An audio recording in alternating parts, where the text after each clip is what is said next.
kesihatan ini juga perlu dititik beratkan, apatah lagi kita masih lagi dalam bulan Syawal kan. Jadi kita nak bersama dengan rakan sukan kami, Sofia, bersama dengan tetamu yang akan membincangkan berkenaan dengan keunikan ataupun keistimewaan Olive House ini.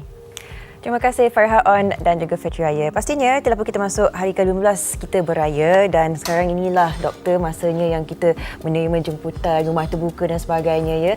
Saya ingin perkenalkan tetamu saya hari ini, Dr. Zubaidi Ahmad, pengamal perubatan am. Apa khabar? Selamat Raya.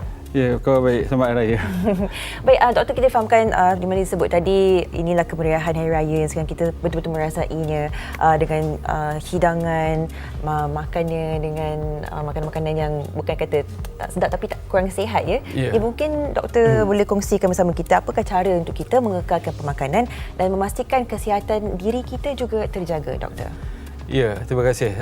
Mengikut pengalaman saya sepanjang saya bekerja sebagai pengamal perubatan am ni, saya melihat bahawa selalunya lah setiap tahun berlaku, iaitu sepanjang Ramadan ni, sepanjang kita berpuasa ni, ramai orang yang menjadi lebih tambah sihat.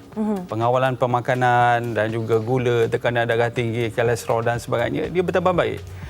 Tetapi apabila masuk saja bulan Syawal, terutamanya minggu pertama, minggu kedua, di mana kita dah start lah buka daripada ada open house, rumah terbuka dan sebagainya, kita dapati bahawa ramai pesakit-pesakit kronik ni terutamanya datang ke hospital, datang ke klinik untuk mendapatkan rawatan disebabkan oleh masalah ni lah, masalah gula yang tinggi, tekanan darah yang tinggi, tak sihat, ada yang tiba-tiba kena stroke, ada yang tak mampu nak bangun, sakit badan dan sebagainya. Antara puncanya ialah kita dah terlepas daripada awalnya kita menjaga pemakanan. Bila bulan Syawal kita dah lupa.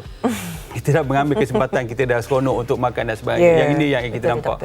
Jadi antara benda yang selalu yang kita kena ingat bahawa sebenarnya seperti mana saya selalu cakap dalam Facebook, di dalam Instagram saya, dalam blog saya, bahawa kita bulan Ramadan ni sebenarnya adalah latihan untuk kita sebenarnya. Ambil bulan Ramadan ni sebagai satu latihan untuk kita, bila kita dah keluar dari bulan Ramadan ni, kita dapat mengekalkan kita punya keupayaan kita mengawal makanan.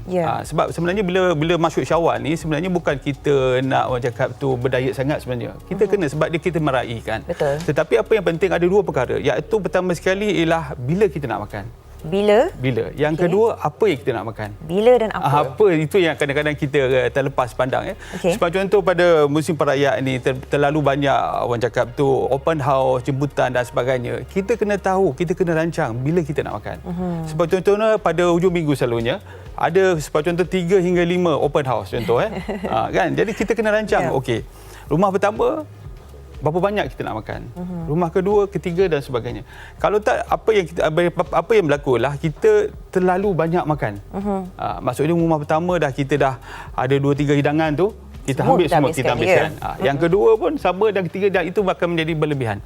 Selalunya apa yang saya terangkan sebagai contoh, dalam satu open house tu kita pilih satu makanan yang kita rasa berlainan ataupun rare, yang kita rasa tak pernah kita jumpa tempat lain. Kita nak rasa, contohnya mie rebus, contohlah kan.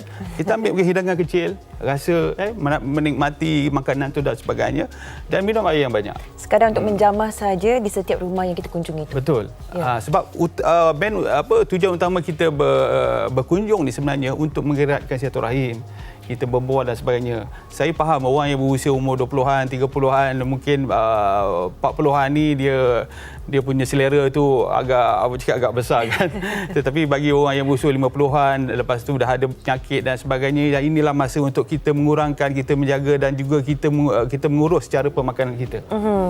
Dan saya dapati bahawa apa yang selalu yang kita kurang dalam diet orang Malaysia sekarang ni, ada 3 benda yang kurang. Yang pertama sekali ialah air kosong. Air kosong. Sebab tu apabila kita nak macam pergi ke open house dan sebagainya, minum air dulu. Dia akan mengurangkan rasa lapar. Bukan kita nak orang cakap tak nak makan, tetapi dia sungguh kurangnya bila kita pergi sana tu, kita tak rasa macam kita ni kelaparan. Nak pilih itu, nak pilih ini, pelbagai dan sebagainya. Kita dah rasa macam kita dah separa kan. Kita tak terasa nak sangat benda-benda begitu. Itu yang pertama. Yang keduanya fiber, sayur-sayuran. Serat ya? Serat. Kita kurang sekarang ni. Sebab tu anak-anak kita, sebagai contoh, dia memang dah tak suka sayur-sayuran. Mereka ni agak orang cakap tu mungkin kita tak perasan. Ibu bapa melatih anak-anak kita supaya tak makan sayur.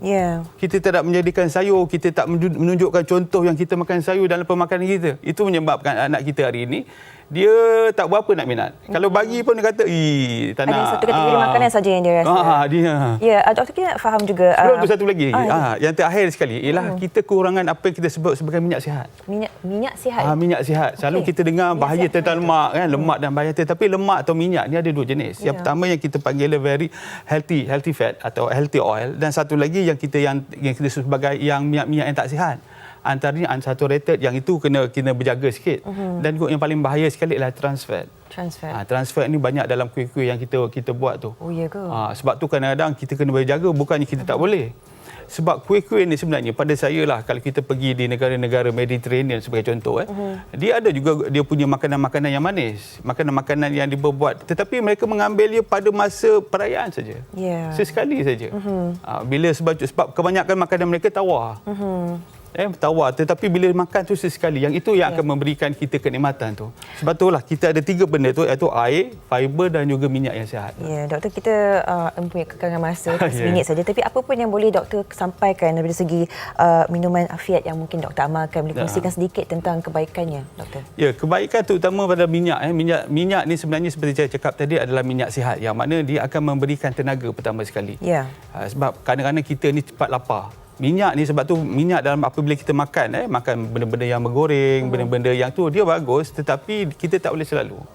Dan minyak yang tak boleh diambilkan selalu. Tetapi minyak zaitun sebagai contoh, dia dah disebut dalam banyak jurnal nutrisi, jurnal perubatan, bahawa minyak zaitun adalah minyak yang kita panggil unsaturated fat, yang memberi kebaikan kepada kita. Saya selalunya buat apa yang saya buat ialah saya buat intermittent fasting.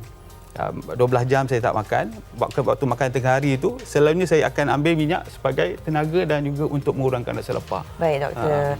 Apa pun anda boleh dapatkan segala informasi di laman sesawangnya sendiri di www.olivehouse.my. Dan terima kasih sekali lagi ucapkan kepada Dr. Zubaidi Ahmad sendiri sudi meluangkan masa dan juga berkongsi tentang cara pemakanan kita yang sebaiknya dan cara untuk mengawal kandungan lemak dalam badan kita dengan produk-produk yang terbaik. Apa pun kita akan berehat seketika. Sekembalinya kita akan kembali bersama anda dengan banyak lagi kisah penceritaan yang sangat menyayat hati. Teruskan menonton Malaysia Hari Ini.